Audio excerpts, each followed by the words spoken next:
Hey everyone, this is David Bauders, CEO of Trade Hounds, and I'm here today with JD Dyke. JD is the CEO of WRANGLD. Welcome, JD. Thank you, David. So tell us a little bit about what WRANGLD does. What's the value prop? Absolutely. WRANGLD is an all-in-one system for contractors. It takes everything from the initial phone call from a customer to the final invoice back to them from a contractor, and then it ties other elements in with the distributors and manufacturers for the contractor as well. Our big value prop is we try to keep everything in one place so the contractor doesn't have to do 20 different tabs and go different places. It makes their lives easier. So this is really about automating and streamlining the whole process of getting business, executing business, and getting paid for it. Absolutely. Efficiency is king. Efficiency, yeah. So tell us a little bit about what are people doing before they use WRANGLD? Yeah, so the contractors, whether it be HVAC, plumbing, electricians, any trade, you have kind of a mix of I'm still on pen and paper, it's the way I always did it, or I've started to adopt software, or I've always used software and it's just old and clunky and they don't really know how to get that across. I think a big piece that we saw was the consumer expectation has changed a lot as well. So you and I, if we call someone, we expect them to show up, we expect them to be professional, we want to pay with a credit card or finance things and do things that way. And if a contractor can't offer those things to us, we will look somewhere else. We expect those modern commodities at this point. So it's really about taking friction out of the transaction or the workflow. Absolutely. If we think about a new generation, a digital native generation coming into the workforce, there's a whole new generation of field technicians, of contractors, but there's also a new generation of customers. And I think what's interesting to me is that this digital native demographic shift is not only affecting contractors, but also customers, and more digital native, the young generation, Gen Zers, want to transact digitally, and they want every facet of their daily lives to be digitized. Can you talk a little bit about that? Absolutely. I couldn't agree with you more. I know when we had the first mindset of the generational change that's happening with contractors of, my grandfather started the company, my dad took it over, now it's my turn, and I don't want to do it the way they did it. But to the point you made, now you have Gen Z and millennials that are, I'm a homeowner, I want to do things, or I have this, and they have that same expectation with each other. I think you nailed it on the head. Yeah, and if you think about it, it's kind of like there's a little bit of that Uber type of experience where you expect to be able to match a resource with a customer digitally on an app without having to go do Google searches and things like that. Talk about that streamlining of connecting with customers. Sure. with their contractors. Yeah, I don't think you're going to find a Gen Z person that goes and finds an old yellow book pages and try to find a contractor. It's my phone is in my hand. I'm searching for you. I have a problem. I'm saying this problem near me. If it's a water heater, it's heat, air conditioning, all those elements. They want to be able to search it, find it, connect from it. They're going to be able to look at a contractor's reviews. Has anyone else used them? Pricing, if they want to look into that point, availability. And we have, to the Uber experience you gave, I can gain all of those things and know everything about who my driver is, what car they're showing up in, and how long my ride's going to take. And we want to give that same type of experience to them. And I'm sure, although there's some important differences, that digital experience that end customers have had as consumers kind of bleeds over into commercial relationships as well.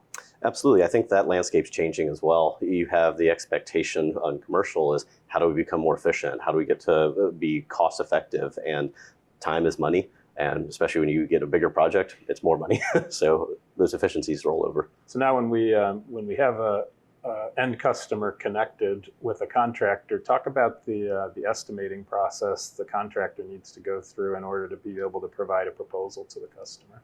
Of course, when a contractor shows up with a customer, we want transparency. I want to see, what are you doing? How much does it cost? What's this? What are my options? And so a contractor being able to digitally present that, sending it to me or spinning an iPad around, covering everything that you've discussed with me, and we can say, great, I want this option, or let me discuss that with my spouse and what's going to be the best path for us. Allowing that customer to have the buying power, and you're presenting the options, we're in agreement. I trust you as a contractor to put me in the right path. I can digitally sign and accept like I do everything else. And you now take the path of getting those parts and telling me when you're coming back, but we're having that same piece at the same time. So we know that the expectation on the part of customers is becoming much faster response times. Talk about how important the streamlining is of the engagement between the contractor and their distributor supply houses to get the information they need to build the proposal. Yeah, you've got two sides of the coin here. One, if you've got a contractor that's meeting consumer expectation on availability, pricing, transparency, and then they turn around and go, well, now I need to go if I can get these parts and how fast can I get it? And I have to go sit out my truck in the driveway, call around for 3 hours, maybe drive back and forth. I don't know it's going to be there. That breaks down the process, and the experience that the customer is getting can fail. I think it's very important for distributors and manufacturers to help close that gap and modernize the same way contractors are having to do to meet the customer's expectation. So we've talked to other contractors, and one of the things they talk about is just how difficult it is for them, how much wasted time there is in simply answering the question, what are the materials going to cost on this job? And a lot of that involved either phone calls historically, trying to navigate clumsy websites, finding that a particular supply house only had part of their bill of materials, just a lot of wasted time. Talk about the importance of having an API integration with the distributor in order to make that self-service, really getting the information I need from the distributor without having to do emailing or calling or any of those other methods. Yeah, to work backwards a little bit on that, integrating with API, I mean, it's 2025, so it's time to kind of get with the times. And if you think about it, you're giving a contractor immediate access to things. The experience we have with Amazon, Uber, all of these other things, we have information at our fingertips. And it's because all of these other companies have modernized, they've learned to work together, they've met the demand of what's there. And I think for distributors and manufacturers, getting up to speed with that is what is giving the contractors what they need. And it's not a matter of if, but when we get there. So as distributors think about helping their customers to win more business, it's so important to take that friction out of the process, because the contractor who proposes first often wins the bid. And for distributors who aren't participating in that, they're basically making it harder for their contractor customers to win those bids. Agreed. I think one of the conversations we always talk with contractors is, if I'm sitting at a customer's house and you and I are both presenting, we're the same price, everything, nothing changes, they just like both of us the same, mine's going to take 3 days to get and you can have it tomorrow. Nobody wants to sit in a freezing cold house or a baking house or no water for longer than they have to. So who has the availability is what you said, removing the friction is it's all about removing friction. Yeah, I think one of the things that's clear is there's two particularly crucial pieces of information that help the proposal to move forward.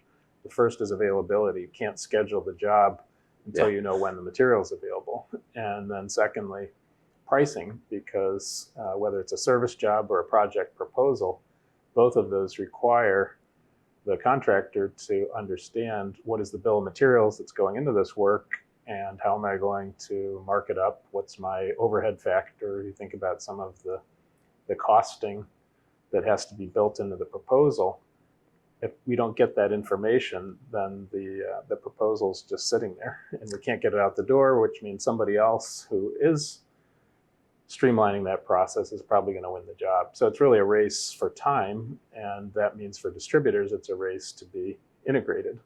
Totally agree. I think a big piece on that too is when you talk about how fast can you get the part, even if I get the part quick and I'm done, but I don't know what my actual cost was or anything like that, as a contractor, I don't know if I'm profitable. I don't know if this is the right job for me to do, or you take all these other elements that come into play. And if you have all of that stuff already set up and streamlined and automated, you're making contractors not only more efficient, but more profitable as well. Yeah, and I think about it, being here in Miami, we have, serious heat. And, it's not uncommon coming here for, let's say, when you haven't been here for a while, you have a condo, you walk into your condo and the AC is not working. And, it could be on a Friday afternoon, you're coming for the weekend, and you get here and all of a sudden you realize you have a problem. And you call the contractor, maybe the one who installed, and all of a sudden you find out, okay, I'm on the other side of town. In Miami, that could mean being 2 hours away. And I think, what the irony of that whole thing is, let's say you're in a 25-story condo, there's probably another HVAC technician already working in the building. In fact, there may be 2 or 3 in the building at the same time, but you don't know that. And so the ability to find the right resource as a customer to do that quickly, particularly in these large metropolitan areas with very dense traffic. It's very difficult to get somebody quickly.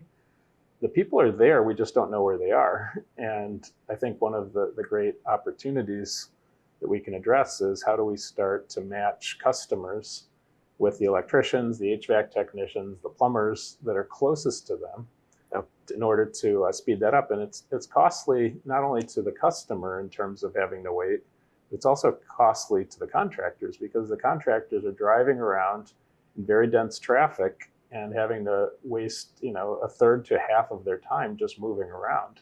And so if we can start to provide jobs that are close and be able to help them close that gap, then we're going to save a lot of time for both customers and contractors. The other piece that stands out to me, it became very crystal clear here in Miami, is once the contractor gets there and they diagnose what's needed, how do they get the material, the parts they need to be able to service it? And when you move around a lot doing jobs, you don't know necessarily which supply houses have which products, which branches of supply houses will have that. And so there's yet another wasted time. And we've heard from contractors up to 30 or 40% of their time is spent just trying to get the materials they need to do their work. Absolutely. And so that old idea of, well, I'm going to do a Google search and then call the distributor or, heaven forbid, have to log in and start navigating their website. I mean, this is just not moving at the speed of modern business. Absolutely not. And to go back to when you talked about how important API integration is, this is the thing is, even if I log in or I call and you're looking at an antiquated system that says, yeah, I have 5 of them, and I drive across Miami to go get that part, you're like, oh, actually it's in this location and we only had 1 and it doesn't do me any good. And that modernization of API, having information available at my fingertips and accurate information solves that. And I think, with the demographic crunch that we're seeing in the skilled trades, there's a whole generation, they say up to half of the skilled trades workforce will retire in the next 5 to 10 years. There's a real labor shortage coming, and we're not getting enough people into the skilled trades fast enough to even make up who's retiring, let alone all of the expanding needs because of infrastructure projects nationally. You have, storm damage, wildfires, all of this that are really accelerating the demand with climate change, accelerating the demand for just more repair and construction. And think about what's going to give. Something has to give in that scenario. And I think that the big opportunity is to increase productivity. Oh yeah, I agree. So if we can start to make each person working, help them to get the information they need to be paired more efficiently, resources with needs, and then be able to digitize that, I think we have a real opportunity to close the gap. I agree. And I think with Gen Z being the next tool belt generation, you have this other generation that's looking to retire and you have this knowledge transfer. And bringing those two together right now is extremely important. You've got knowledge, the new way of doing things, and if we're helping modernize that, make them efficient, it solves everything you just said. So one of the things at Trade Hounds that we see, we poll our users a lot, and one of the things they've said is they need tools to help them, basically do their work more efficiently and to increasingly do it digitally. What are some of the reasons that technology adoption doesn't succeed? What are the reasons why certain softwares either not well adopted or eventually canceled? Yeah, I think there's a few different things that happen here. One, I've always done it this way. You have that resistance to change. You have, I want to work with my hands, not with tech. And all of these things are excuses one way or another that prevent moving forward. And we all have to adopt. No one likes change. But I think the other part is you get some software programs that they're tons of bloatware. They're very enterprise focused. And so if you take a smaller shop or a single operator, these things are extremely complex. They don't have time to roll these out. There's not a need to have an administrator of another platform come in and teach you how to use it and help you build it. Mm-hmm. And then the other piece is how rigid they are to the way the workflow is. Most software is designed to be software. It's not designed around the flow of a job and how a contractor actually starts and finishes. I think that's one thing that you really have to focus on is this adaptable to the way the contractor actually works? In the real world. 100%. Because if you say, hey, you have to do it this way, and they go, that doesn't make sense how I do things over here, they're just not going to use the tool no matter how good it is. So, I mean, I think what's really at stake for contractors today is how are they limiting their ability to have a better quality of life, to be able to earn more money if they're not using technology. They're wasting time getting to customers or job sites that are too far away from each other. They're wasting time in the calling people, going online, searching for information. They're not streamlining, they're not winning as many proposals. You just think about the consequences of not using tech that works to do your job. You're basically signing up for lower income, later retirement, lesser quality of life. I mean, there's a big gap here that good software can solve. Yeah, I think one is speed and efficiency. The speeding up of collecting money, it goes in the bank, you get paid faster. So buying the equipment that you just needed to install, you have the money to do it. You're not worried about it. Paying your guys on time. These are all things that contractors are concerned about and that cause real problems for them. Being efficient helps solve these things. I think another thing you look at is the expectation of the customer. I remember an experience I had where they're like, hey, write me a check. I was like, I don't even know where my checkbook is. Right. It's been that long since I've written one. Or does it have any checks in it, right? Oh, yeah, well, it's several addresses ago, and you're like, oh, does that still count? Okay. But to that point, you have, no one expects that. We buy everything with a credit card or cash, or we expect a different way to be able to pay. And if you're not offering that, you're just adding another friction point between you and the customer. And we know that the rate of failure in the contracting industry is pretty significant. And I think if you were to put your finger on one thing, obviously there's a lot of root causes, but the kind of the coup de grace, the straw that breaks the camel's back is always cash flow. Yeah.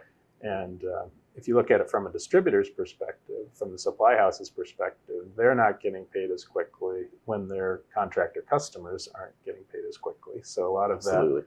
that, receivables problem that the distributor is going through is the root cause is the contractor not getting paid quickly enough.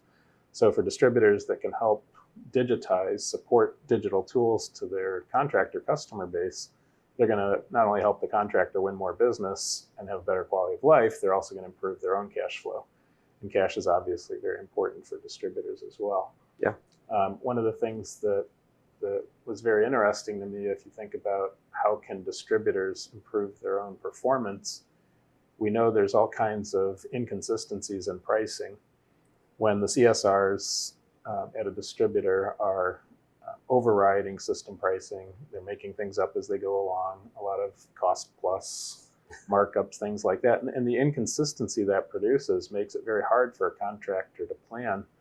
Furthermore, from the distributor's perspective, it's actually really deteriorating their margins. Yeah. And we know from looking at transactional data, typically there's 5 to 10 margin points of lost margin when CSRs are manually pricing these types of transactions. So I think from a distributor's perspective, you have the benefit of your customers doing business with you, getting more share of wallet. You have the digital ordering, which reduces the cost to serve of your customer base. Yeah. You also have the cash flow benefits. And then finally, you have better margins when you're not putting them through a CSR team that, for whatever reason, feels like they have to keep overriding things and hacking down the margins. It seems like, really these tools are at the point now where it's really a win-win-win. It's a win for customers, it's a win for contractors and their employees, and it's a win for distributors who can streamline all of this whole value chain. Yeah, I think we see the same type of efficiencies if you look at like big box retail. We're all used to it. We don't go into a big box store and expect them to mark things down for us. We see a price, that's what we expect to pay. Really similar for a contractor. How those prices get set, the distributors do a lot of math to figure out what makes sense and how can everybody win. And I think that's a piece where once it's set, how is the pricing strategy come to and what's given to a contractor? There's a lot of math behind that. So, well, it's been great to spend time with you, JD. I Likewise. think it's great when we see all of the great technological innovation out there in the economy finally coming to bear in construction, industrial, B2B, and making it a better future. Can't wait to see what comes next. Thank you. Thank you.